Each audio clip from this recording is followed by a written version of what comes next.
What's going on, everybody? Colin here with Techout, and today we are going to be taking a look at iOS 27 Beta 4. It's been about 48 hours now since I installed this here on my iPhone 17 Pro Max. That is my review device of choice here for Beta 4. Last week on Beta 3, or 2 weeks ago on Beta 3, I was using my iPhone Air, which I will install and test it on there, but I'd like to alternate what I make a video on just so you guys can see each device, how the beta is performing and everything.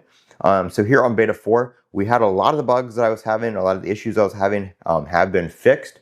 If we hop over into feedback, if I can spell feedback right here. A couple of the issues I was having was iMessage was enabling all possible send and receive methods, even though I was only choosing my main personal number on this phone. It was enabling all my emails and my work number.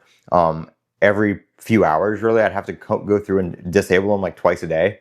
That has finally stopped, so I believe they fixed that. Search was not working in settings, which, as you can see, that was a known issue. We had other reports, and resolution was fixed, or potential fix was identified for a future OS update, which would be Beta 4. So that is now working. I can now search different settings within the settings app. And screenshots sent in iMessage were pixelated, and this was for HDR screenshots. So in your screenshot settings, if you had HDR screenshots turned on, from time to time when you send that screenshot, it would just send a distorted image. You couldn't tell what it was. That issue has been resolved here in Beta 4, it looks like. And that was also an issue in iOS 26.6 Beta 5, I believe it was. So I think they have fixed that in the RC, but I did see that on the release notes for iOS 26.6 as well, that there was an issue with the HDR screenshots. Those are the only bugs that I reported in Beta 3. So very few, nothing really catastrophic, but they, like I said, do appear to be fixed here in Beta 4. If I search for settings here now, like Wi-Fi, before I would get nothing. I would just get no results if I typed in like Wi-Fi, Bluetooth, screen brightness, stuff like that. Now you can see if I type in Wi-Fi, there's plenty of results here for all different kinds of Wi-Fi settings. So that is working. Battery life is so far so good. I actually haven't fully charged this iPhone since yesterday, and this is the one my SIM card is in, or my eSIM is on right now.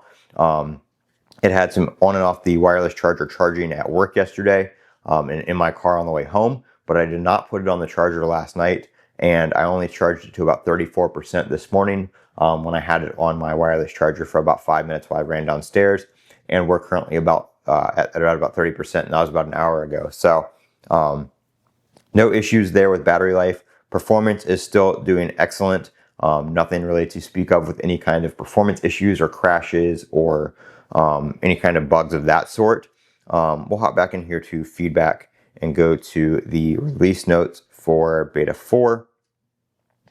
iOS, watchOS. Oh, that's 26. Where is it? Am I blind? Oh, it's the one I already clicked on up top here. There we go. So yeah, they fixed a lot of these issues. They did fix the update issue with the AirPods Max 2 firmware in iOS 27 Beta 1. Now you can update those. I think they fixed that a couple updates ago. I'm pretty sure that was working, so I don't know why that was still there. But yeah, a lot of issues fixed here. They did fix the issue where when your device might fail to boot if it was dead and plugged in, it was a pain to get it to boot. They did fix that with the battery and power management. Some CarPlay issues here were fixed. That's just more under the hood. Under the hood stuff. Some people are having issues with their next and previous track buttons on their steering wheel. I did not have that issue that I know of. I don't remember having any issues with any kind of controls for CarPlay. And probably depends on the vehicle manufacturer there too, but they did update that, so that is working now. Like I said, a lot of under the hood stuff. Not really any UI fixes or changes or anything like that. I think there's still a known issue for Siri not being able to find someone with people sharing location in Find My. A couple resolved issues for Fitness Plus, Game Center, some Health Kit stuff.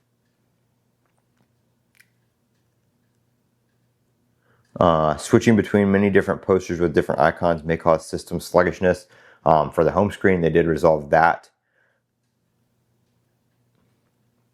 Some HomeKit stuff. Trying to get down to messages here. Let's see. They did fix some issues with the dismission after dismissing lock screen. The lock screen grabber might appear in the incorrect location orientation.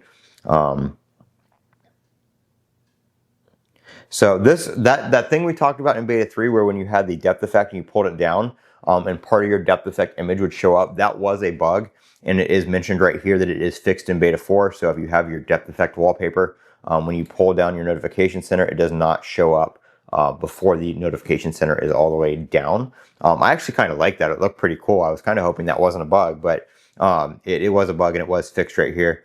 Depth effect enabled wallpapers might appear earlier than expected while pulling down notification center. So yep, was a bug and it has been resolved. But messages, so right here, HDR screenshots might appear garbled when sent in messages. That has been fixed. So it was not an issue with the screenshot itself. It was a messages issue when sending the screenshot. So that has been fixed. You can now send HDR screenshots again. So that is pretty good, because when I'm running the beta, I have some friends that are also running the beta, and we from time to time send screenshots back and forth about things that have changed in the beta. And sometimes I would send one and they wouldn't be able to tell what it is. So glad that's fixed. Everything else is good here. We do have one new Siri menu, or one change to the Siri menu here with the voices and the selection here. So this new menu is now here for everything. There used to be a toggle down here where you could turn off the expressive voice preview.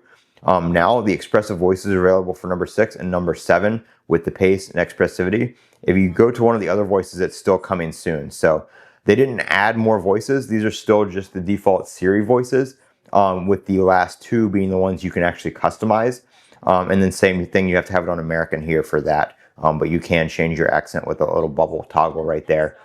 They just don't have the old menu in here anymore, and they don't have the toggle outside here to disable the preview. If you want to disable the preview, you just have to select one of the other voices that is not currently part of the preview. And then there is also a new menu down here for the preview in the Siri app on how many lines of text it will show. You can do none all the way up to 5 lines, depending on how much you want to show on your past conversations when you open up the Siri app there. So those are some of the changes here in iOS 27 Beta 4. Let me know how you guys are doing with it, how it's performing on your device, what kind of device you're using. Like I said, this is my 48 hours in on my iPhone 17 Pro Max. Haven't had any issues. It did do another optimizing search in Siri. It does not take as long as it does on the initial install. And iOS 26.6, I believe, does have a thing now where it is preparing that ahead of time for iOS 27. So when you install iOS 27, when it is out to the public, it should not take as long as it did for the developers on Beta 1. And each update, it does not take as long as it did. It usually finishes within a few hours to a day, depending on how much data you have on your device. And probably how much data has changed between updates is really what it's reindexing, all that kind of stuff. But it's a lot quicker now, let me just say that. So no issues there. And it also gives you a percentage on the little notification that pops up on the top of settings on when it last updated and how long, or what percentage it is at on the progress. So that's nice to see that added. That got added in Beta 3. So let me know how you guys are doing.